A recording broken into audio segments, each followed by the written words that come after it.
మేము చేసే వీడియోస్ మీ మొబైల్ కి నోటిఫికేషన్ గా రావాలంటే సబ్స్క్రైబ్ చేసుకుని పక్కనే ఉన్న బెల్ ఐకాన్ కూడా యాక్టివేట్ చేసుకోండి. పొలాల్లో వేద పఠనం చేస్తే పంట రాబడి పెరుగుతుందని గోవా ప్రభుత్వం ఆ రాష్ట్ర రైతులకు ఉపదేశించినట్లు విన్నాం. వేదాలు చదివితే పంటలు బాగా పండుతాయా? జవాబు: హిందూ మత గ్రంథాలకు, ఆచారాలకు, ప్రార్థనలకు, నినాదాలకు ఎక్కడలేని శక్తి, సామర్థ్యం ఉన్నాయని ప్రజల్ని నమ్మించడానికి మతతత్వ రాజకీయాలు ప్రయత్నిస్తుంటాయి.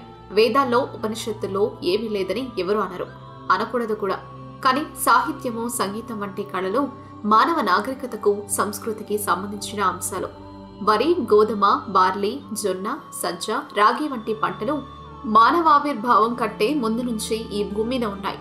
మానవుడి ఆవిర్భావం కేవలం 20 లక్షల సంవత్సరాల లోపే కాగా గడ్డి జాతికి చెందిన ఇలాంటి పంటలు మొదలైన ఎన్నో ప్రస్తుతం వ్యవసాయం పరిధిలో ఉన్న సహజ జాతులు ఈ భూమి మీద కొన్ని వందల కోట్ల సంవత్సరాల నుంచి ఉన్నాయి. ఏ వేదాలు, ఉపనిషత్తులు అప్పట్లో లేవు. పైగా మానవుడు ఆవిర్భవించినప్పటి నుంచి కూడా వేదాలు, పురాణాలు లేవు. వాటి ఉనికికి పట్టుమని 10,000 సంవత్సరాలు కూడా ఉండవు. వేద పఠనాలు లేకుండానే గంజాయి మొక్కలు, భూసారాన్ని కబిలించే సర్కారు తుమ్మ, నీటిని కప్పేసే గురప్పుడెక్కల మొక్కలు విచ్చలవిడిగా పెరిగి అనవసర నష్టాన్ని కలిగిస్తున్నాయి. వేద పఠనం చేస్తే ఆవులు ఎక్కువగా పాలిస్తాయని, పంటలు బాగా పండుతాయని చాలా అసంబద్ధంగా కొందరు ప్రకటిస్తున్నారు. వేదాల్లో ఏముంటుంది? చదివితే ఎలా ఉంటుంది? ఇక్కడ 2 విషయాలు ప్రస్తావనీయం. వేదాల్లో ఉన్న కథ, వస్తువు లేదా అంతఃసారం.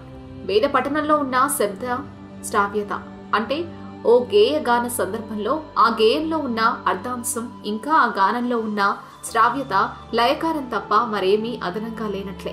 వేద పఠనంలో శ్రావ్యత, వేదాల సారం, ఈ 2 ప్రస్తావనీయాంశాలు.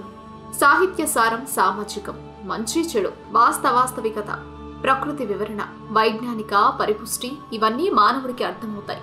కోతులు, ఈగలు, కుక్కలు, పందులు, ఆవులు, కప్పలు, చేపలు, పాములు, బల్లులు, బల్లుగాలు, మేకలు, గొర్రెలు, బర్రెలు, వానపాములు, గొంగళి పురుగులు వంటి జంతు జాతులను సమావేశపరిచి ఓ సెమినార్ హాల్లో వాటికి భారత రామాయణాలు, ఖురాన్, బైబిల్, మార్క్సిజం, లెనినిజం, భౌతిక రసాయనిక శాస్త్రాలు, వాతావరణ కాలుష్యం నివారణోపాయాలు, రోడ్ల నిర్మాణం, ఆనకట్టల ఆవశ్యకత, కణశాస్త్రం, ఆహారం జీర్ణమయ్యే విధానం వంటి వాటి మీద ఉపన్యాసాలు ఎంత వివరణాత్మకంగా అరటిపండు ఒలిచి నోట్లో పెట్టినట్లుగా చెప్పినా అరటిపండును నోట్లో పెడితే తింటాయేమో గాని ఆ సెమినార్లో సమాచారం అవగించినంతనైనా వాటికి అర్థం కాదు. అంటే సామర్థ్యం, ఆవశ్యకత, అనుకూలత ఏ జంతువుకు లేదు. శబ్దాలకు, సంకేతాలకు అంతో ఇంతో ప్రతిస్పందించే జంతు జాతులకే సాహిత్య సారం అవసరం. అనుసరం కానప్పుడు వృక్ష జాతులైన పంటలకెలా బోధపడుతుంది? ఇక లయ, శ్రావ్యత వంటి విషయానికొస్తే అటువంటి శబ్దగ్రాహ్యత మొక్కలకు లేదు. మొక్కలకు జంతువులకున్నట్లు చెవులు, కళ్ళు, నాలుక, ముక్కు వంటివి లేవు. కేవలం వాతావరణంలోని ఉష్ణోగ్రత, పీడనాలను, రసాయనిక లక్షణాలు, వెలుగు, చీకటి వంటి అంశాలకు అనుగుణంగా భూసార లక్షణాల ప్రకారం ఎదుగుతాయి. అంతేగాని పాటలు, పద్యాలు, నాదాలు, శృతిలయలు వంటి జీవ భౌతిక నియమాలకు పొసగవు. వేదాలు చదివితే ఆకలి కాదని, ఆకలి కాకపోతే ఉద్యోగం అవసరం లేదని, ఉద్యోగం అవసరం లేకుంటే చదువు అవసరం లేదని చెప్పడానికి, వేద పఠనం ద్వారా పంటల వ్యవసాయ రాబడి పెరుగుతుందనడానికి అంటే తేడా లేదు. ప్రజల్ని అజ్ఞానం వైపు, అభూత కల్పనల వైపు వెళ్లేలా చేస్తే ఆ అమాయక మైకంలో వాళ్ల చేత ఏ కార్యకలాపాలనైనా చేయించుకోవచ్చన్న నిగూఢ రాజకీయ ఉద్దేశం ఈ వేద పఠన సందేశంలో ఉందనడంలో ఆశ్చర్యం లేదు.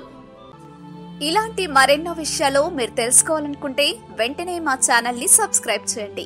ఈ వీడియోని మీ మిత్రులతో షేర్ చేసుకోండి.